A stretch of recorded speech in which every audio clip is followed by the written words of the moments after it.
Welcome to Inside Arvada, the City of Arvada's podcast, where we bring you conversations with the people who make Arvada a thriving community. Hear stories about the past, present, and future of Arvada through the lens of the city team members who help make it all happen. Explore the complex topics impacting our community.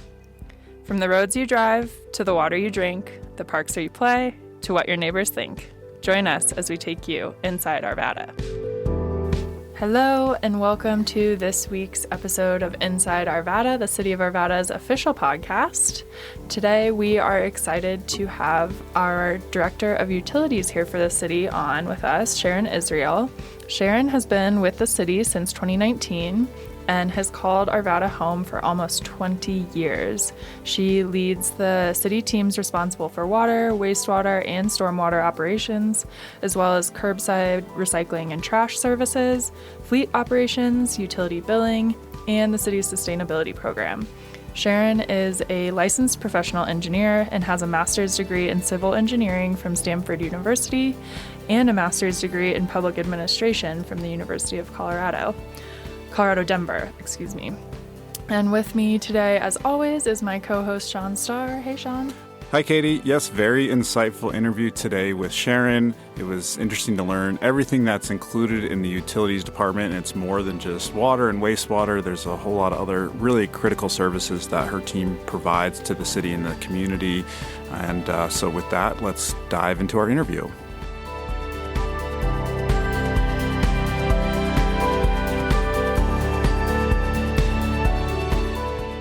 Hi, Sharon. Thanks so much for being here with us today. So to start, can you just tell us a little bit about yourself and what you do for the city? Yes, thanks, Katie. I'm Sharon Israel. I'm the Director of Utilities for the city. I've lived in Arvada almost 20 years, and it's an honor to serve in the community where I live. I really love this work. We do all kinds of things that touch every single person in our community.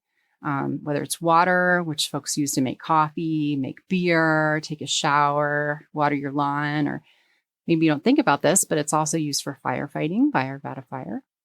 Or maybe it's our wastewater services, like when you're done using that water and it goes down the drain. Or our stormwater services, which carry the water away when it rains or if there's snow melt in the street. So all of those services are in the Department of Utilities. We also manage solid waste services. So that includes a curbside pickup of trash and recycling. Also our very popular bulky item drop-off and leaf recycling events. And we manage in our department the entire city fleet, from Arvada police cars to dump trucks, snow plows, mowers, weed whackers. We take care of all of that. And to do all of this, we collect revenue through rates and fees people pay on their utility bills. And we definitely work hard to make sure that we can keep those rates as low as possible while still maintaining our level of service.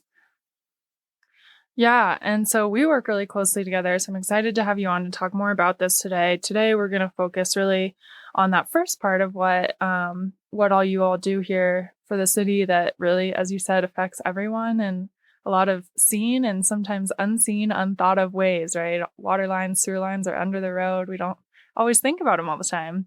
But every year we do have rate and fee increases to our water, wastewater, and stormwater rates and fees that our customers pay. And so those are adjusted each year. And I wanted to ask a little bit about first kind of how our system's funded and then what those rates are going to be this for 2025. Absolutely. So a little bit about how each of these are funded. We have a water fund that's separate from a sewer fund that's separate from the stormwater fund. And we run each of those funds like its own business. So the rates and fees we collect for each of those funds go toward that particular service. So when we go about doing an annual adjustment to rates and fees, we look at what the water fund requirements are and we set those rates. We look at what the sewer fund requirements are and set fees and rates. And then we look at stormwater fund and we do them all separately. But the important thing to remember is that we look at them each as their own business unit. So looking into 2025, for water, there is an increase of both the service fee and bi-monthly rates. And that starts at about $6.19 per 1,000 gallons for next year. For sewer, the typical rates will be $7.46 per 1,000 gallons. And then for stormwater, we charge a rate based on the property's impervious surface. And that's in our city code. But what that means is that if there's any kind of surface that water can't sink into, think about concrete or asphalt. And for that rate, we actually charge less than a cent per square foot. And that's calculated based on an evaluation of each property separately and looking at maps and seeing how much impervious surface there is.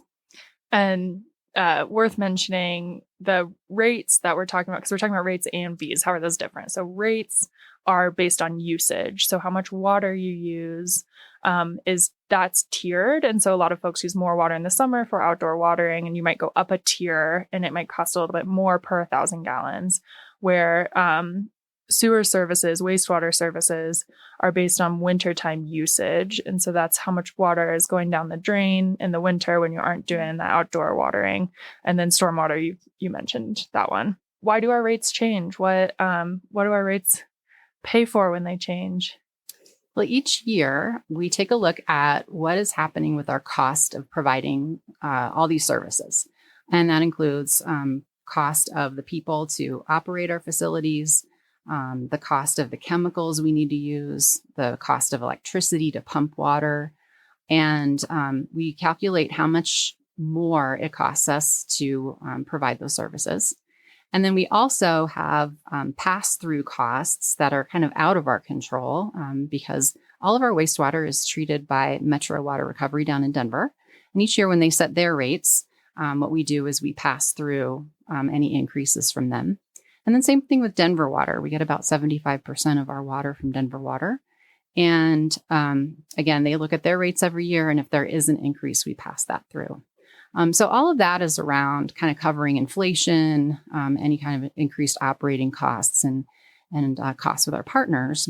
And in addition to that, we also have a capital program, and our rates and fees pay for a portion of the capital program that's mostly related to aging infrastructure. So that can be things like rebuilding our filters at our Ralston water treatment plant. We're doing that this year. A water line replacement program. So as water lines get old and they have a risk of breaking, we try to predict that and go in and replace lines ahead of time. So we take a look at this every year. It's part of our analysis of overall operations, figure out what the cost increases are.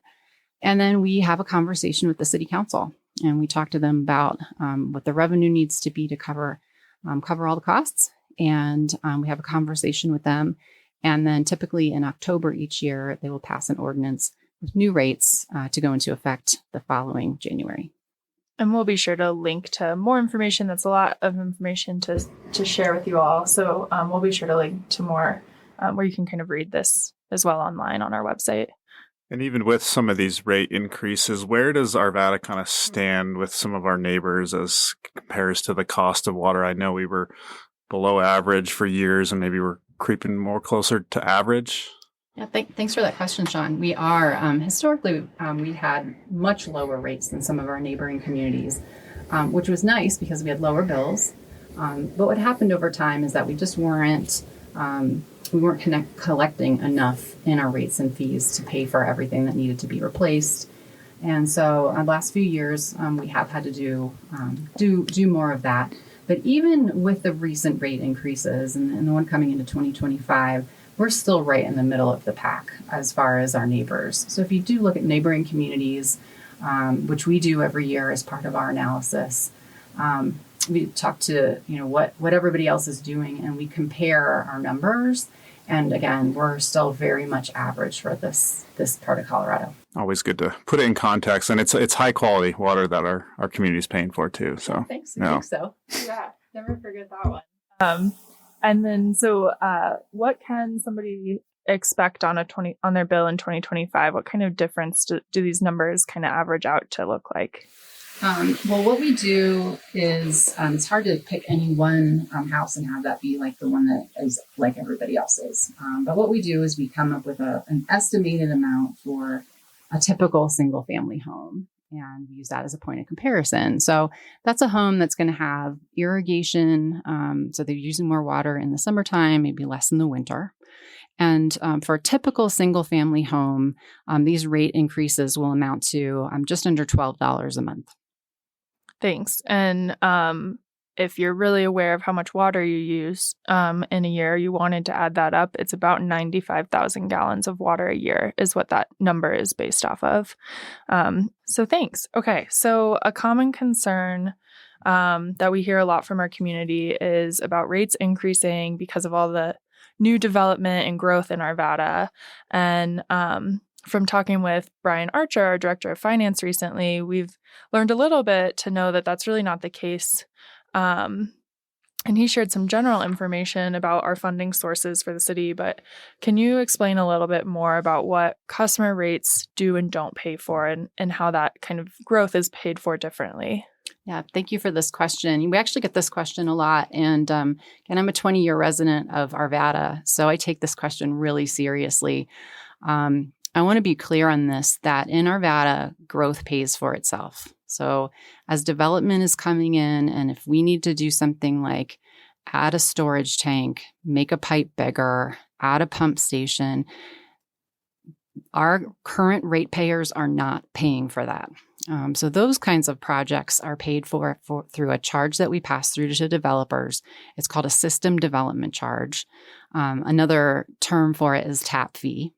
And we account for those funds differently, and we put them sort of in a separate bucket from the other money.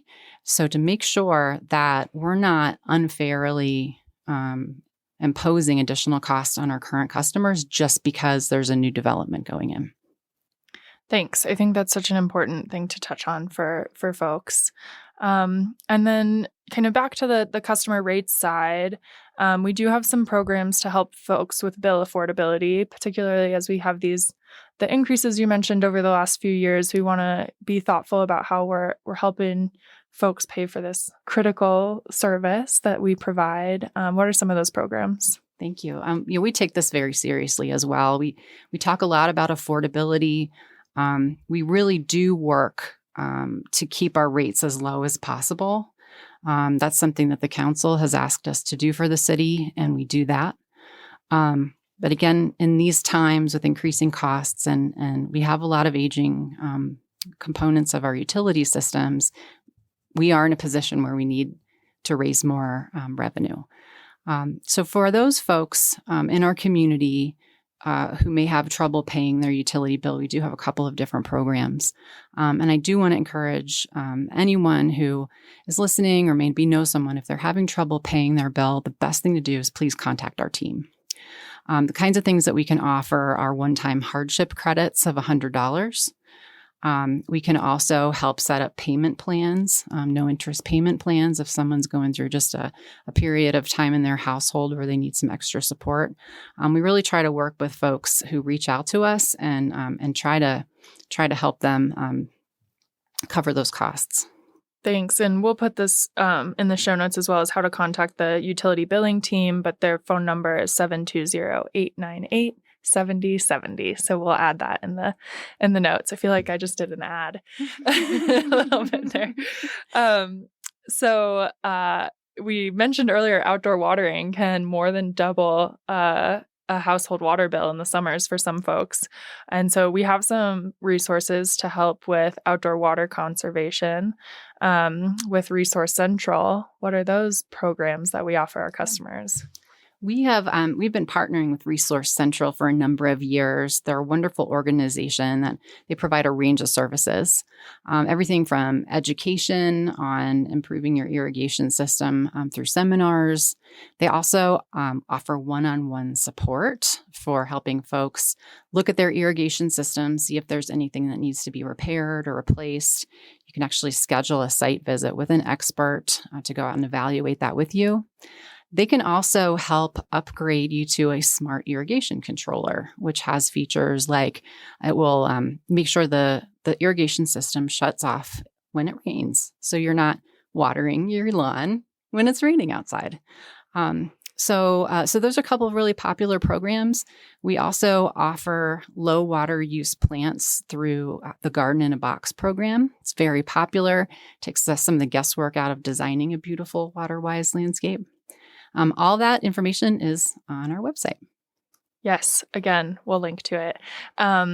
And we offer, essentially how that partnership with Resource Central works is that we offer a discount for our residents that you can then, so there's a limited number, but you can pay full price for Resource Central programming too. So I know like Garden in a Box is really popular. It sells out every year type of thing. So just for awareness for folks and transparency on that one. And so the utilities department provides these services we've been talking about 24/7, 365 days a year to our community. You mentioned some of the folks that we were talking about that your rates pay directly to keep those folks employed and keeping our system working. Can you explain a little bit just the scope and the scale of all of these assets that we're talking about? Like, what is our utility system that we're talking about? I love this topic. I'm going to share with you some numbers. We cover 40 square miles across the city of Arvada and some of unincorporated Jeffco and Adams County. That's over 120,000 residents, and we serve just over 40,000 households right now. It takes about 100 employees to do that. Everybody from the folks who work at the water treatment plant, who are out in the distribution system working on the water lines, the folks that are managing our wastewater collection system, our stormwater operations team, our excellent engineering team, and then, of course, the folks that, who are working on our customer service, frontline customer service and billing as well. Every single one of them is proud of the work that they do. We really hire a lot of passionate people who care about serving the community.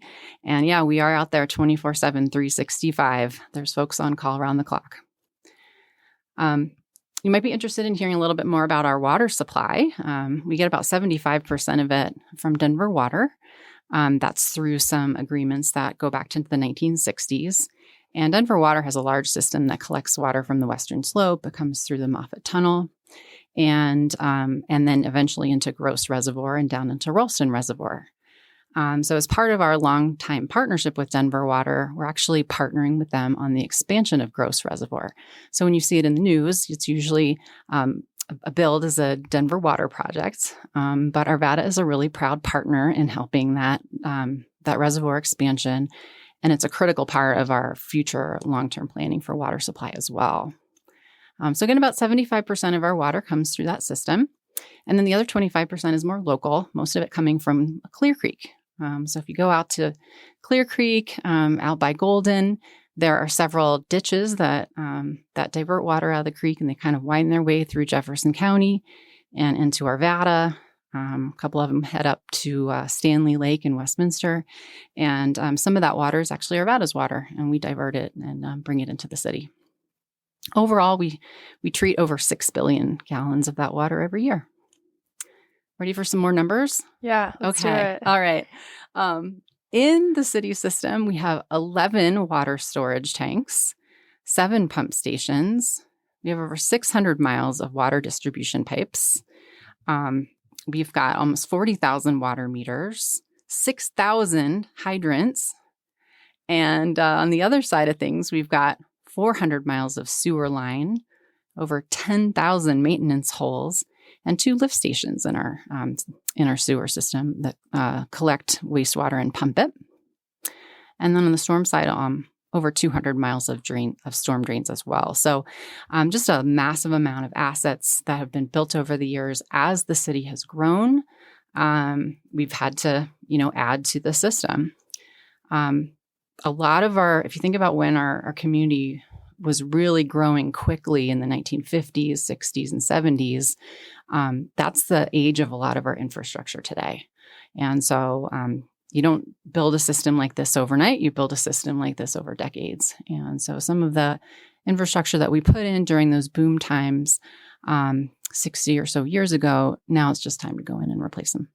I think that's a super important point for just the city at large. Is people, you see a lot of times like everything's always under construction. There's always, there's always things going on, roads closed and whatnot. And it's like, there is a kind of reason behind that, because we are at that sort of critical point where a lot of this infrastructure is reaching its end of its useful life. And so it's not sort of by accident or poor planning. It's just kind of where we're at as a city.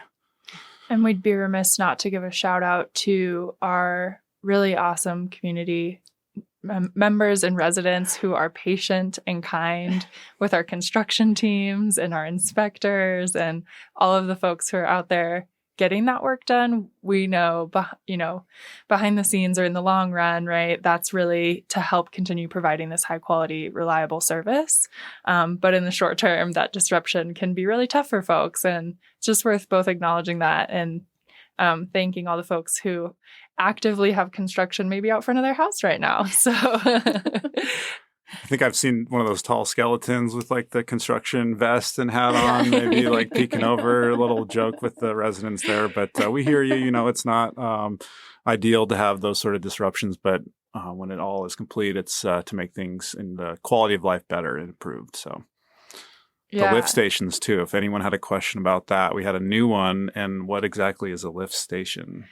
Not a new lift station, improved lift station. Yes. Yeah. Yes. That was upgraded because, again, as new communities, new subdivisions are connecting to our system, sometimes we need to upgrade things like pump stations or lift stations.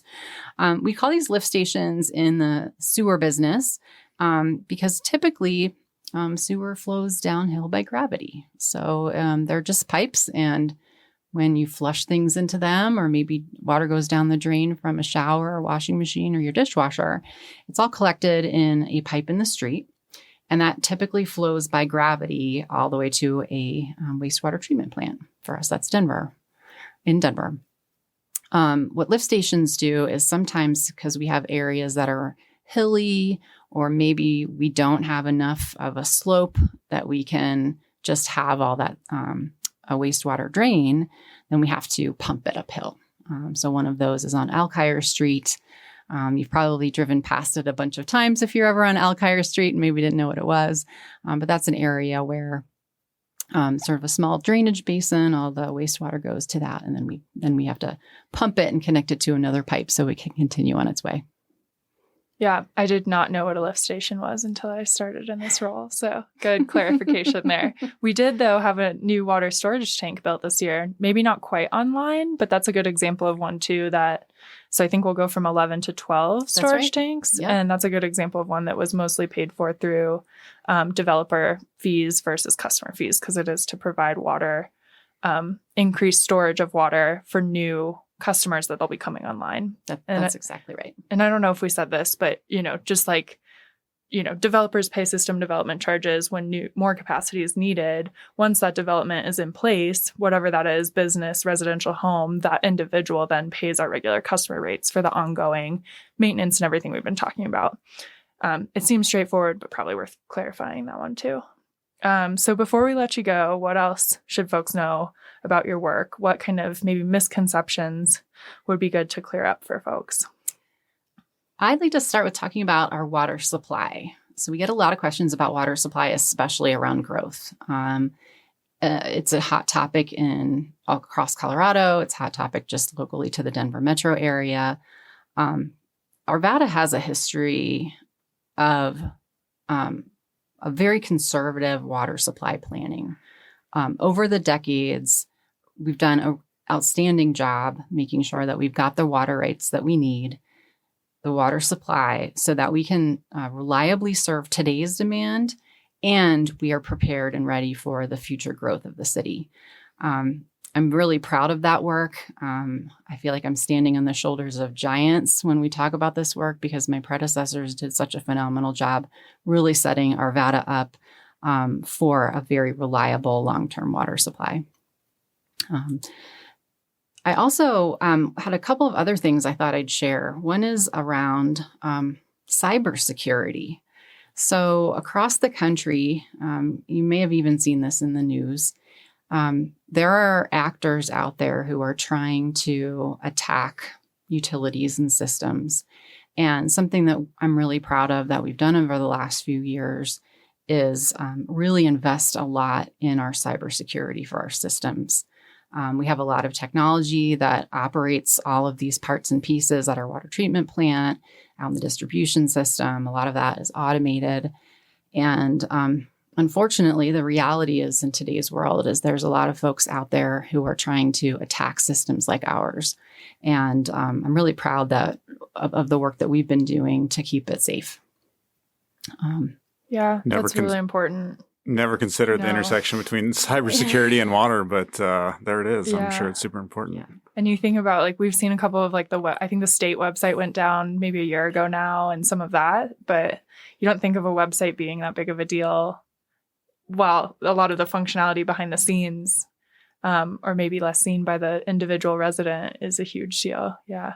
Might put you on the spot with this question about, I've seen people say, oh, I got a new water meter reader installed, and now all of a sudden I'm having to pay way more than I did with my old water meter. Is that just complete nonsense, or would there be any truth behind that? Well, we do get this question too, Sean. So I'll take a stab at it.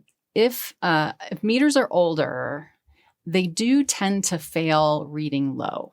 And so that is, in some ways, it's a good thing, because if you get a high water bill, you can be confident that you actually had water going through it. But over time, these meters can sort of wear out inside, and then they're reading low. So if you get a new meter and it seems like it's reading a little bit higher, it's more than likely your older meter just probably wasn't reading everything that you were using. It's just more accurate now, is essentially what is happening. Right.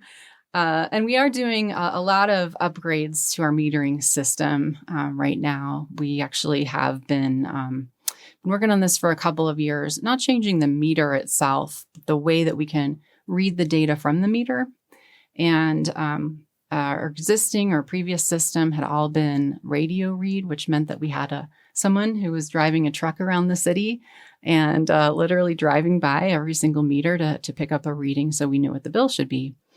So one of our big upgrades that we're right in the middle of is upgrading to cellular read meters. And so you'll be hearing more about that from us. One of the things I love about it is it can give nearly instantaneous leak detection. It really can provide you a lot of information about how much water you're using on a daily, weekly, monthly basis. So if you want to track that kind of thing.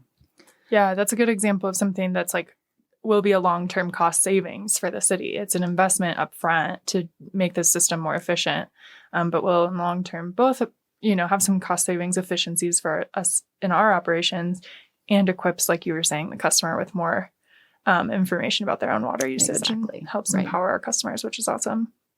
I actually have been piloting one at my house because I live in Arvada. And if I or one of my teenagers happens to leave the outdoor hose spigot dripping a little bit, even just that little drip will actually get picked up by the meter. And I've gotten a text or an email message saying, hey, check your plumbing, see if there's a leak in your home. And I found it and turned it off, and definitely saved me money. That's awesome. Yeah, excited to get that rolled out. A couple more years of getting them all installed across the city. It takes some time getting the parts and doing the manual part of that, but excited for that here in the next couple of years. All right, I had one more thing I wanted to mention before we wrap up, if that's all right. I just really want to drive this home that I'm grateful to the community for supporting our work to be able to provide really great service. We care about doing it right. We really are trying to keep the prices as low as possible. But when we do need to raise additional funds to provide water, sewer, and stormwater services, I want you to know that what we don't do is take that money and use it to do other things. So you're not going to see us taking the rate money and using it to pay for road work or purchasing a property or a city facility. We really take it seriously that these are their own independent businesses. And so when you're seeing an increase to your water bill, please know that what that's paying for is directly related to our work to provide you reliable service. Thanks. I think that's a super important one to remind folks of. All right, Sean. All right. You ready for the lightning round? I am. I'm excited. Here we go. What is your favorite thing about Arvada? It can be a place, a fact, or even a hidden gem. Well, Sean, I've lived here almost 20 years, so I have a lot of favorite things. But today I picked Randy's Pizza at 64th and Ward. So they've been there over 40 years. They're the local Italian place. if you haven't been there, I have not. No. You haven't been to Randy's no, Pizza? I'm trying to think, and I don't think, Okay. yeah. All right. It's a hot spot. People love Randy's Pizza. I'm telling you, do yourself a favor, get yourself some like baked pasta. They have a knuckle sandwich, which is like sausage and meatball. So I might go there for dinner tonight. I was going to say, I need to get lunch here after this. Yeah. So. What was your first, last, or best concert? The last concert I went to was actually the Colorado Symphony with my 10-year-old. My son's a 5th grader at Sierra Elementary here in Arvada, and he took up playing the violin this year. And so we went to see the symphony and really enjoyed having that experience of seeing it live and watching the professionals. It was fun. Very cool. Sierra Sabercats? Yeah, that's right. Yeah, I got some friends that have kids that go there, so they speak very highly. What brought you to Arvada? Well, when we moved here almost 20 years ago, I had a 1-year-old and I was pregnant with my older son. And when we were looking around the area, we were really looking for a community to raise our family. And that's exactly what we've done. Awesome. Couldn't pick up a better place to raise a family personally. So, and what was your first job? Well, my first job was at a snowball stand, but I want to explain what that means because I'm from the East Coast and we don't have snowball stands here. You maybe know it as like a snow cone, maybe a Hawaiian ice. If you go back to Maryland, where I grew up, you will not see those things. You will see a snowball stand in a little shack on the side of the road. But that was my first job. And another thing that I think may be unique to Maryland is that you can put marshmallow fluff on top of it and really decorate your snowball. On the snow cone? On the snowball itself. So I've heard of the marshmallow fluff and a peanut butter sandwich, and it's called a Fluffinator, I think. Fluffernutter. My mom would be upset with me. She's from Boston, so she's very upset that I misrepresented the name of that. But a snowball stand sounds like a scheme out here because you can just go make your own snowballs anywhere you want. A very unique first job. And then what's a favorite project you've done with the city? And you've been here a while, so you've got a lot to choose from. I do. And again, this is hard to pick one favorite. But something that we're in the middle of is looking at our city fleet and what we can transition to electric vehicles. It's actually not a straightforward answer. We're looking at a lot of data. We installed some data collection systems in vehicles just to identify patterns of usage and what would be most appropriate to use as an electric vehicle alternative. Every once in a while, you might see one of our first generation Priuses, which are still on the road. So Arvada's interest in emerging technology and hybrid technology has been around for a long time. But that's something that we're working on now. And I think in the year ahead, even you're going to see more electric vehicles with the City of Arvada logo on them. Very exciting. Are you talking about that one that was in the employee lot that looks like it's from like the early 90s? It has a decal on it that says 53 miles per gallon. Yeah, miles per gallon. So that had to have been like the archetype for an electric vehicle. Man, that thing is running strong is too. It? Yes. Awesome. Yeah, that's why we still have it. That's awesome. Yeah. Well, thanks, Sharon. Thanks for coming on today. It was my pleasure. Katie, Sean, thanks so much. Yeah, appreciate it. Thank you so much.